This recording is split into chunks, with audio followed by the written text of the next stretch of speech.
What is up, Trust Troop? It is Trust to Impress, and I am back with another video. In today's video, I want to show you how to create these amazing press-on blinged out nails. Can you believe these are press-ons? They look like a fresh salon set, and I want to show you guys how to create these nails for sale.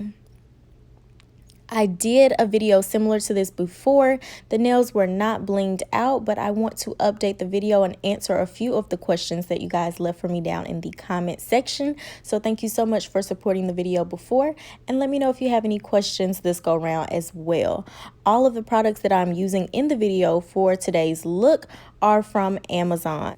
I will be sure to link the products that are still available on Amazon down in the description box below, so you guys can go ahead and get started with your own inexpensive nail kits. It is amazing to me how inexpensive everything was that I purchased, and I have just been making beautiful press-on sets like this to wear. Y'all already know I have not been going out to the salon. I have been trying to reduce my interaction with people and just being in public places as much as absolutely possible. So I love to make these press-on nail sets for myself. It's super easy to make them for extra income and sell them. So if you are interested in seeing how I made these amazing blinged out press-on nails, then please stay tuned. Make sure that you are subscribed, you like this video, comment, and share this video, y'all.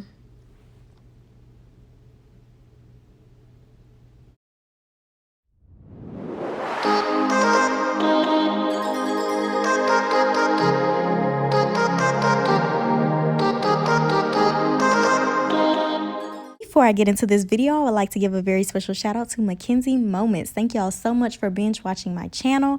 Trust Troop, I need y'all to go over and check out Mackenzie Moments and make sure you let them know that Trust to Impress sent you. Now, let's get into this video.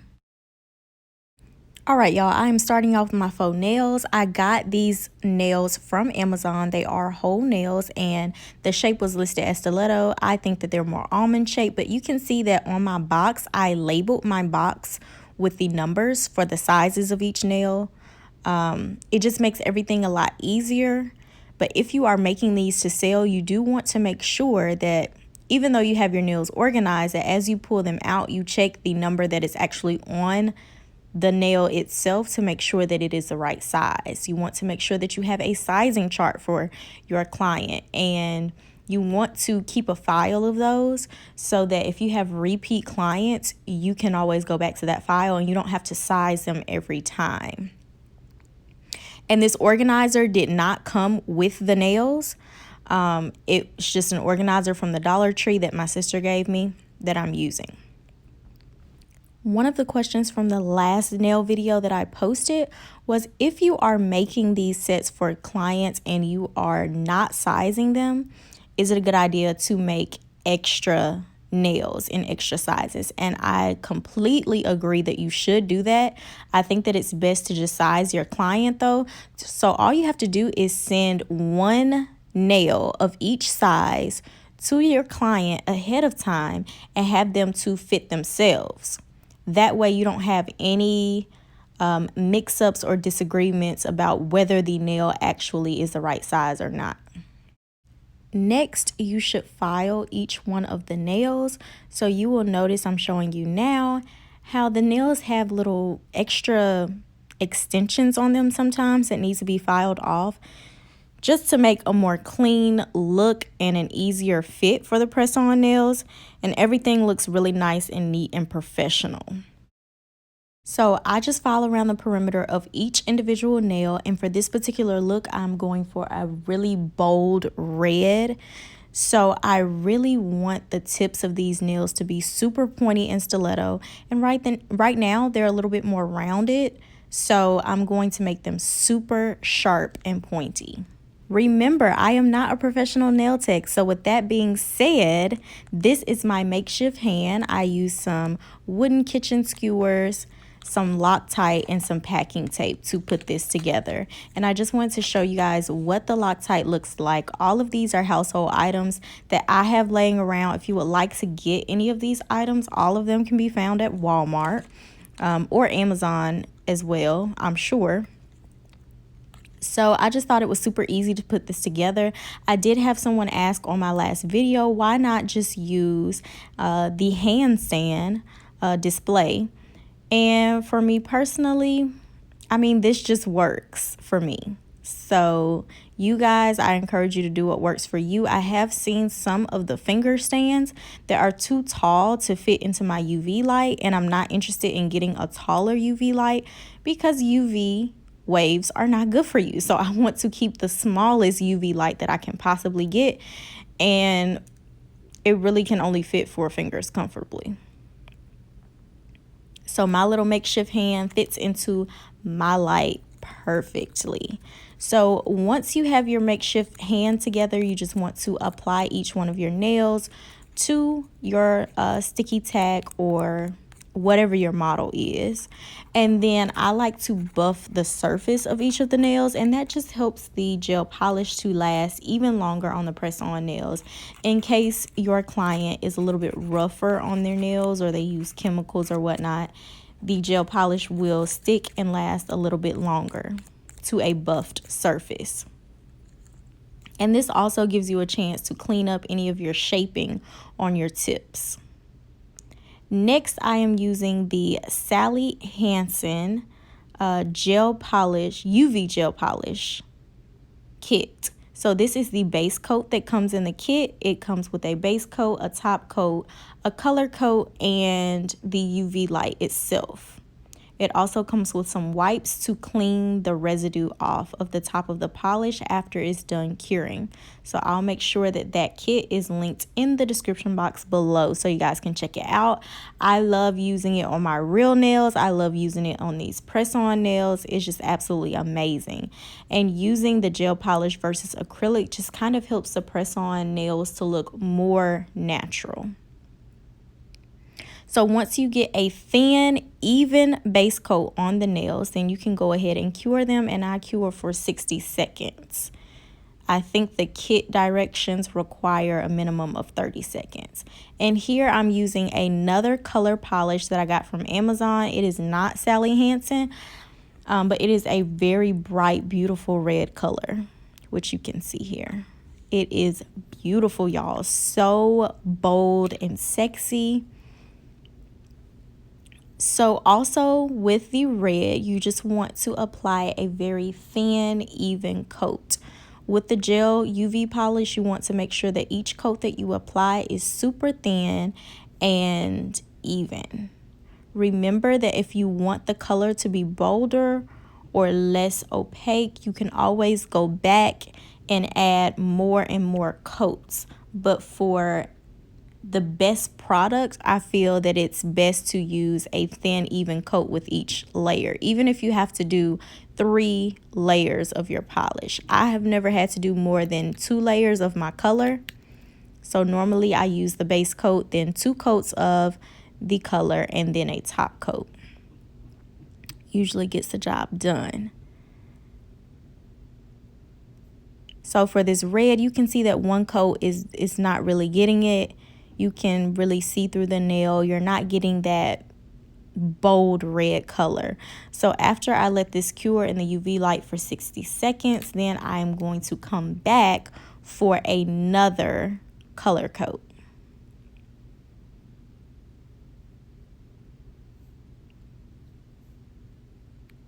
And you can kind of compare the 2 coat nails to the 1 coat nails in this shot, and I really liked how the 2 coats looked. I know that for some people it still may not have been thick enough, so you can always go back, especially when you're using a color like red, and do a 3rd coat. But the 2nd coat was enough for me because I do like to keep somewhat of a natural look. Now for you, if it looks more professional to have that 3rd coat so that you really can't not see through the nail at all, then by all means do it. Now this is a nail art wax picking pen that I purchased from Amazon. Super inexpensive, and I absolutely love it because it is cute and it's pink and it's got the bling in the handle, y'all. It doesn't get much cuter than that. So it has 2 extra tips, which actually came in handy when I was making this set because I broke the tip of my wax pen. And then these are just some metallic stones that I purchased from Amazon. They have a really nice size to them and they're all different shapes. And this container did actually come with the bling. So it's already organized for you. And I like to plan out my designs on paper before I actually go onto the nail. If you're more artistic, then of course you can arrange it on the directly onto the nail. And with the gel that I'm using, this is a rhinestone glue gel that is UV cured. So it stays tacky until you put it in the UV light. So you can always move the stones around. It's just my preference to plan out the design on paper first. And I wanted to do a really bold, like blinged, super bling look. But I settled on a more simple design, and I hope that you guys like it as much as I ended up liking it. I do still want to do another video with even more stones. But my size of nail is so small that the larger stones don't all fit easily. So I have to be pretty selective about how I do my designs, but I thought this look was absolutely perfect. So I did add bling to each nail. It's just not a whole lot. Now, let me tell you about choosing to put your stones in a straight line like I am doing. This glue, like I said, is fluid until you cure it in the UV dryer for 3 to 6 minutes. With that being said, gravity was working against me with this straight line. On this nail, I applied a little bit too much of the gel, and I ended up with my stones sliding around. So I had to constantly go back and reposition to really keep that straight line look because the stones are so tiny. So make sure that you don't use excessive glue if you are using this gel UV glue for your rhinestones. Now, once they're cured, they are not going anywhere, which is what I love about it. However, you have to be very, very careful not to apply too much during this step.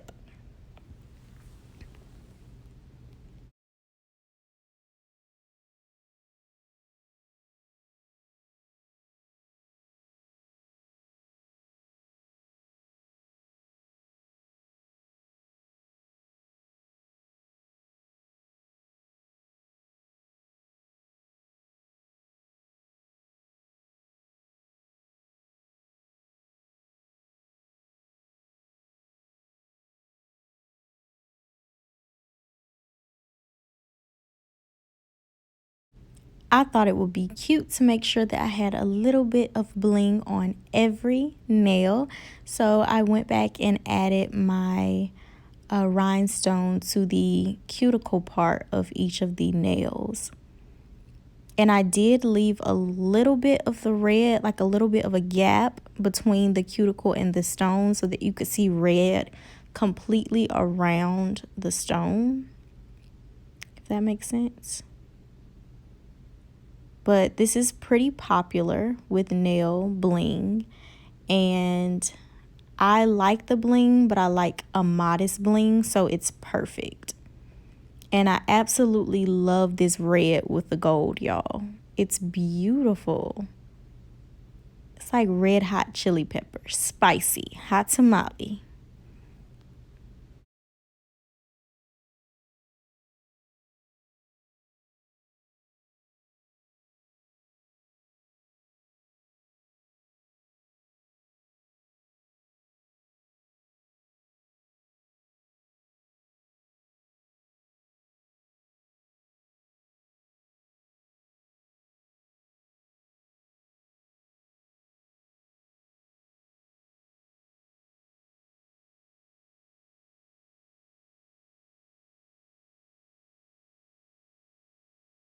Now I am putting the same design on my other hand, or my other half of my set. And on this middle nail, I used a little bit less of the glue, and it came out so much better, y'all. The stones did not slide as I was working. So you really want to watch the amount of glue that you're using. And this point is where I broke the tip of my wax pen, and I had to use a separate tip. And I think that you can just heat it up to smush it back together, but I will experiment with that later. If you have any suggestions for how I can successfully fix the tip of my last wax pen, please let me know down in the comments below, because I do plan to experiment with fixing it. And you can see that as I work on the second hand, I am drying the first hand, and the glue is supposed to cure for some ridiculous amount of time, like 3 minutes or 6 minutes. So I usually cure it for as long as I possibly can stand to keep pressing the button, because this Sally Hansen light only stays on for 30 seconds at a time. And if you do not cure it for the full amount of time, the stones will come off, especially in hot water or chemicals. I have already learned that firsthand. So as soon as you take a hot shower or a hot bath, those stones are coming off if you do not cure the glue properly. The last thing that you want is for a paying client to have to contact you because your bling is coming off of your nails. It's frustrating for the client, it's frustrating for you, it's unprofessional. So you want to make sure that whatever glue you choose to use, that you read the directions for that particular glue and you use it correctly and you dry it correctly.